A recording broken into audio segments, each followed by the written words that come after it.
Friends, मैं आपका अपना legal adviser advocate Lakhan Singh. आज हम आपके लिए लेकर आए हैं एक नई जानकारी भरी वीडियो, जिसमें हम बात करेंगे नार्को टेस्ट के बारे में। क्या है नार्को टेस्ट क्यों किया जाता है और नार्को टेस्ट करने के लिए क्या है कोर्ट की अनुमति, और नार्को टेस्ट के क्या हो सकते हैं दुष्ट परिणाम। नार्को टेस्ट में अपराधी या किसी व्यक्ति को टूथ ड्रग नाम की एक साइकोएक्टिव दवा दी जाती है या फिर सोडियम पेंटोथॉल का इंजेक्शन लगाया जाता है। इस दवा का असर होते ही व्यक्ति ऐसी अवस्था में पहुंच जाता है जिसमें व्यक्ति पूरी तरह से बेहोश भी नहीं होता और पूरी तरीके से होश में भी नहीं रहता है। इस टेस्ट को अपराधी या आरोपी व्यक्ति से सच उगलवाने के लिए किया जाता है। इस टेस्ट को फॉरेंसिक एक्सपर्ट, जांच अधिकारी, डॉक्टर और मनोवैज्ञानिक आदि की मौजूदगी में किया जाता है। नार्को टेस्ट के अंतर्गत अपराधी को कुछ दवाएं दी जाती है जिससे उसका सचेत दिमाग सुस्त अवस्था में चला जाता है और अर्थात व्यक्ति को लॉजिकल स्किल थोड़ी कम पड़ जाती है। कुछ अवस्थाओं में व्यक्ति अपराधी या आरोपी बेहोशी की अवस्था में भी पहुंच जाता है, जिसके कारण सच का पता नहीं चल पाता है। नार्को टेस्ट करने से पहले व्यक्ति का परीक्षण, किसी भी अपराधी आरोपी का नार्को टेस्ट करने से पहले उसका शारीरिक परीक्षण किया जाता है, जिसमें यह चेक किया जाता है कि क्या व्यक्ति की हालत इस टेस्ट के लायक है या नहीं। यदि व्यक्ति बीमार, अधिक उम्र या शारीरिक और दिमागी रूप से कमज़ोर होता है तो इस टेस्ट का परीक्षण नहीं किया जाता। व्यक्ति की सेहत, उम्र और जेंडर के आधार पर उसको नार्को टेस्ट की दवाएं दी जाती है। कई बार दवाई के अधिक डोज के कारण यह टेस्ट फेल भी हो जाता है, इसलिए इस टेस्ट को करने से पहले कई तरह की सावधानियां बरतनी पड़ती है। कई केस में इस टेस्ट के दौरान दवाई के अधिक डोज के कारण व्यक्ति कोमा में जा सकता है या फिर उसकी मौत भी हो सकती है। इस वजह से इस टेस्ट को सोच विचारने के बाद किया जाता है। नार्को टेस्ट कैसे किया जाता है? इस टेस्ट में अपराधी या किसी व्यक्ति को टूथ ड्रग नाम की एक साइकोएक्टिव दवा दी जाती है या फिर सोडियम पेंटोथॉल या सोडियम अमाइटल का इंजेक्शन लगाया जाता है।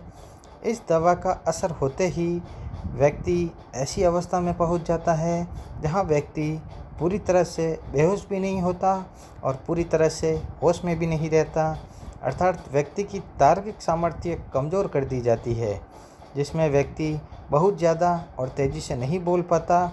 इन दवाइयों के असर से कुछ समय के लिए व्यक्ति के सोचने समझने की क्षमता खत्म हो जाती है। इस स्थिति में उस व्यक्ति से किसी केस से संबंधित प्रश्न पूछे जाते हैं। इस टेस्ट को करने के लिए व्यक्ति के दिमाग की तार्किक रूप से या घुमा फिरा कर सोचने की क्षमता खत्म हो जाती है, इसलिए इस बात की संभावना बढ़ जाती है कि इस अवस्था में व्यक्ति जो भी बोलेगा सच ही बोलेगा। नार्को टेस्ट के लिए कानून।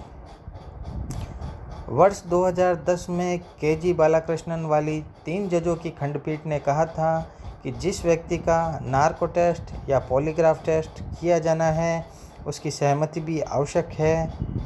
झूठ बोलने के लिए ज़्यादा दिमाग का इस्तेमाल होता है, जबकि सच बोलने के लिए कम दिमाग का इस्तेमाल होता है, क्योंकि जो सच होता है वह आसानी से बिना ज़्यादा दिमाग पर जोर दिए बाहर आता है, लेकिन झूठ बोलने के लिए दिमाग को इस्तेमाल करते हुए घुमा फिरा के बात बनानी पड़ती है। इस टेस्ट में व्यक्ति से ही सच ही नहीं उगलवाया जाता, बल्कि उसके शरीर की प्रतिक्रिया भी देखी जाती है।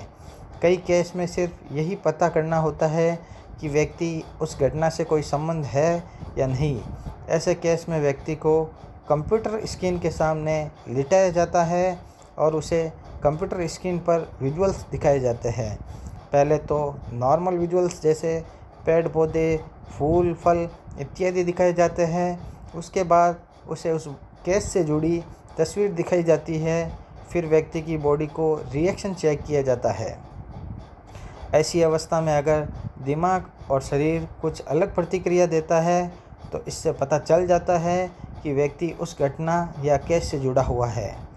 यहाँ यह बताना ज़रूरी है कि नार्को टेस्ट की सफलता इस बात पर निर्भर करती है कि किस तरह के सवाल पूछे जाते हैं।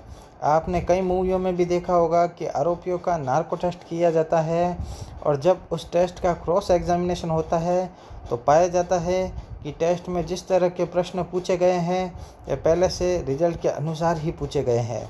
इस प्रकार नार्को टेस्ट के बारे में यह कहा जा सकता है कि यह टेस्ट कई मुश्किलें मामलों में पुलिस और सुरक्षा एजेंसियों को सुराग अवश्य देता है, लेकिन यह कहना 100% सच सामने आ जाता है तो यह इस टेस्ट के बारे में अतिशयोक्ति होगी।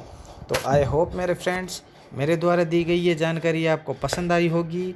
तो मेरे वीडियो को आप लाइक करें, वीडियो को ज़्यादा से ज़्यादा आप शेयर करें, चैनल को सब्सक्राइब करें ताकि मेरे द्वारा दी गई जानकारी और लोगों तक भी पहुंच सके। जय हिंद दोस्तों फ्रेंड्स।